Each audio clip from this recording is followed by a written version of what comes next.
Information Station 1370 WOCA. Ocala.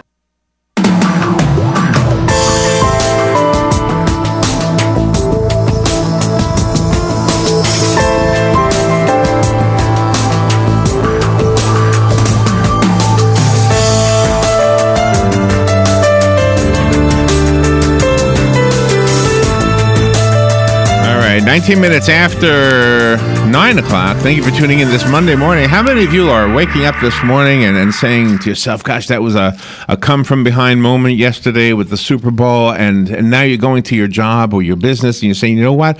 I'm going to be the come-from-behind guy. I'm going to be the one to be successful in my business, and I'm going to be the superstar of the business world, just like the football players are the superstars of the sports world.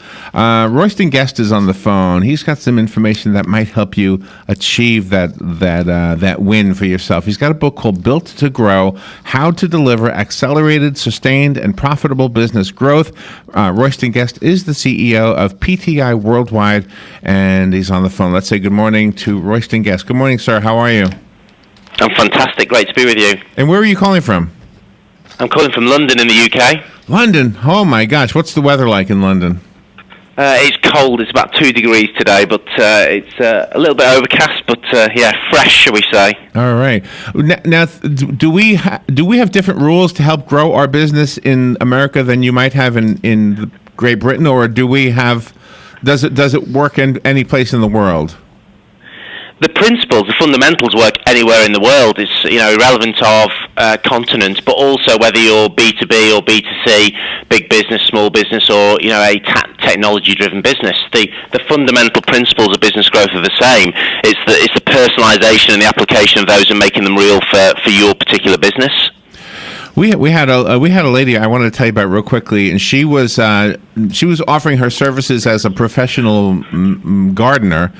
And she wasn't getting much business. And then she changed her name. I think she changed it to the Plant Whisperer. The Plant Whisperer.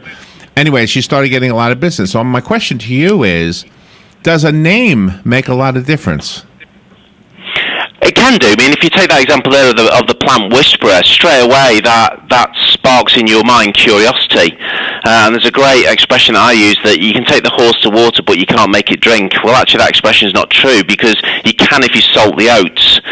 So if you make the horse thirsty, you create a desire or a curiosity for it to want to drink. And that's the same with a name like the Plant Whisperer. The moment you do that, it sparks curiosity and probably poses the question potentially in consumer/customer minds about, I wonder what he or she does, or what that organization does or business does. Okay, so naming your business the right name is part of it. So what else? How else? I mean, obviously, a 10-minute interview is not going to give us everything. We'll have to read the book to learn everything. But what other tips can you give us? So I think there's a couple of key principles. Number one, that differentiation and putting clear blue water between you and your competition today doesn't just come down to the product or service that you're providing. And for me, your product or service is your license to play in the marketplace.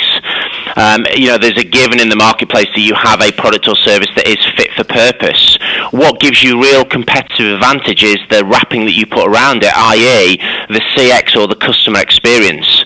And even in what I'm talking about there's a key word. It's not about the service, because again, service is the standard. People expect there to be a good service. It's how you really differentiate yourself through a quality experience that really gives you competitive advantage in the marketplace. And Sorry, Robin, go on. And a person has to master whatever it is that they're presenting to the public. 100%. The journey for mastery is absolutely key, and making sure that your product or service is truly world class. But then, how you take that product or service to market, there's a consistent experience that goes beyond and above the expectations of what the customer or the consumer was expecting. Okay. And I actually think in America you guys are much better than we are in the UK. I mean, the level of experience that you generally get in America is far higher than in the UK and other parts of the world. Really? I don't understand why. I mean, you've had so many successful businesses come out of England. Yeah, we have, and that's not taking anything away from those. But I think generally, in terms of day to day, I think the way the Americans engage and the way that they just engage the customer, with a real positive can-do mindset and attitude, and the way that you focus on the experience is just it's one step above what we generally expect in the UK. So can we learn from the book how to maybe fine-tune what we're already doing? Yeah, 100%. And I think there's two ways to learn in life. One, you can learn through trial and error, which is to learn on the job. And the challenge with trial and error is you will bloody your nose, you will extend your timeline to achieving your goals, and it can cost you a lot of time, money, and wasted resources along the way. So I learned early in my career that there's a second pathway that you can run in parallel with trial and error, which is that of success modeling. And how can you emulate the behaviors and the success formula that other businesses have adapted? And that's what Built to Grow is. So Built to Grow, I'm going to have to look at the book because there are so many things I have questions about that could help, I guess, the things that we do. So how to deliver accelerated, sustained, and profitable business growth. Is it a constant reinventing of yourself? Do you, like, whatever I do, whatever the book directs me to do today, do I have to go back to it and say, you know what, I need to do this again in 3 months? 100%. I mean, the principles in there are evolutionary principles that you never stop doing. And as your business grows, then you just adapt and adopt the principles as your business hits different stages of maturity. Let me just, I think there's one thing that might just help the listeners today, which will be a real practical takeaway. And when I talk about the accelerated, sustained, and profitable growth, the challenge for a lot of SME businesses is that what happens in the first 2 or 3 years, the business is starting to grow and it's really successful, and it's almost like, the lilies on a lily pond, it's doubling for the first few years. But then it hits the stage where it stagnates and growth flatlines. And the reason that happens is because in the early days you were so focused on acquiring customers, but what you didn't do over the preceding years is really think about, how do I really nurture and develop those customers that I've already acquired? How do I really make sure that I lock the back door of the business firmly shut through retention? And most businesses aren't focused on those three dynamics running in parallel. They're only focused in terms of where they spend most of their time, which is trying to acquire new customers. And the most wonderful thing about your book is that you have written this on the real world experiences. This isn't just something that you just thought, that this could happen and this is how to solve it, but they really have happened. 100%. 20 years of being out there in the marketplace, and that's from working with big businesses to small businesses. And my passion and the reason why it took me so long to write it was because I never wanted anybody to pick up the book and think that their business was being based on trial and error and they were part of the laboratory of testing. I wanted people to pick up the book and go, this is tried, it's tested, it's proven, and actually I can take these principles and I have confidence that if I apply these in my business, then I am going to be able to deliver accelerated, sustained, and profitable growth. Here in Florida, one of the we have a friend who has a business driving people to and from the airport, and he went from one car to, what does he have, 3 cars now? So, yes. So he's growing his business, and in fact, he's not one of the drivers anymore. So he grew to the point where he could basically, sit with us at a restaurant, which he did yesterday, Yes. and command orders or whatever through his cell phone. I'm guessing technology is part of this as well. It's a huge part of it, and it can massively help your business. And it's interesting you talk about a chauffeur or a taxi business there, because I actually did some work with a taxi firm in the UK, and one of the ideas that I had was, when I was working with it, was about booking the return trip. And how many times do you pick somebody up? And it's so simple just to ask the question, Larry, Robin, how long are you here for? Do you need a taxi to go back to the airport, or do you need a taxi for trips in between? And you miss that opportunity that you think of it as just a one-off sale, which is that journey you're on, or you think about just asking a couple of key questions that can open up a whole opportunity. Yeah. A, you're delivering a great experience for the customer, and 2, you can really maximize your average order value and your repeat business. Yeah. Oh, wow, that is so smart and so simple, and maybe a lot of us would have missed the opportunity that was right there in front of us. Yeah, and it still amazes me all the time. I travel all over the world, and still probably 1 in 20 taxis, when I get in a taxi, will say to me, how long are you here for, sir? Do you want to book a return trip? Yeah. And it's just such a simple thing to do. And you know what comes to mind? A lot of times you go to a hotel and there'll be somebody in the lobby at a little lectern saying, "Are you going? Do you plan on coming back, or do you plan on using our other hotels in the country?" And then they sign you up for some kind of a discount program, just kind of as a way to lure you into sticking with that brand, that hotel. Yep. And that's a great retention strategy. And it's about, whatever size your business is, about becoming curious about some of the ideas that we're talking about here. And some of the best innovations don't come from your business or your sector. They come from what other people are doing and how you can take those ideas and apply them. So, within retention, loyalty cards are a key strategy. I travel all over the world, as I mentioned, and I stay at Hilton hotels. And the first thing I'll look at is there a Hilton hotel in the town or the city I'm going to, because it aligns to my loyalty program I've got. Wow. I'm at your website. You have an impressive list of clientele.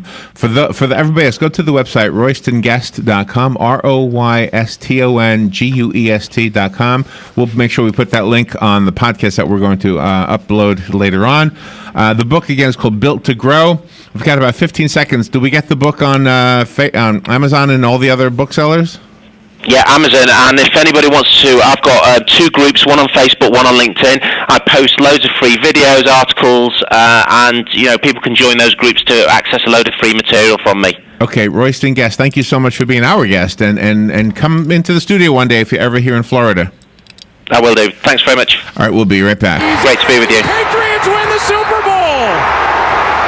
Brady has his 5th. What a comeback. New England beats Atlanta 34-28 in overtime on Fox. Quarterback Tom Brady voted most valuable player. The victory parade set for tomorrow in Boston. Before the game, President Trump sat down with Fox's Bill O'Reilly, who asked him about his relationship with Russia's President Putin. Will I get along with him? I have no idea. It's very possible I won't. Putin's a killer. A lot of killers. We got a lot of killers. Why, you think our country's so innocent? Mr. Trump also said the travel ban against those from mostly Muslim nations was going well before a halt ordered by a federal judge. The Justice Department expected to file papers today in an effort to have the ban restored. Fox News. We report, you decide.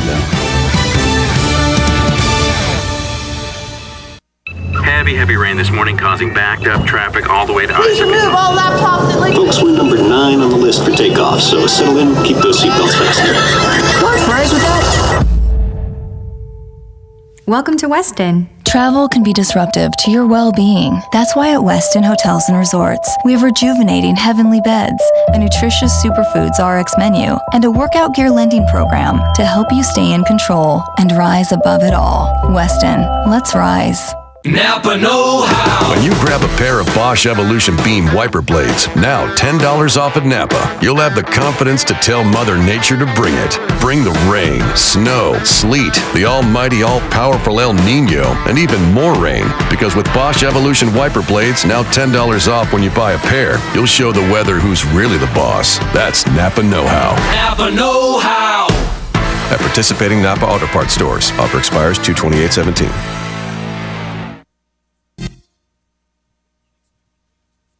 The very best in quality is Captain T's upholstery. Hey, this is Dan. Let me ask you a few questions. Does your boat look better with the cover on? Has your car's interior seen its better days? Stop using a towel to cover up those rips in the golf cart. Isn't it about time you had it restored to better than new with a custom upholstery from Captain T? Captain T's upholstery has been right here in Ocala for nearly 20 years, so they know how to make your ride one of a kind. Whether you want to take that classic ride back to a factory look or put your favorite sports team front and center, Captain T's upholstery is who to call. 352-369-1810. That's 352-369-1810. Or stop by their location, 5030 South Pine Avenue in Ocala, just past the drive-in. And of course, don't forget to visit them on the web, CaptainTUpholstery.com. The very best in quality is Captain T's upholstery. You have that drip coming down from the corner of the room, but where did it start from?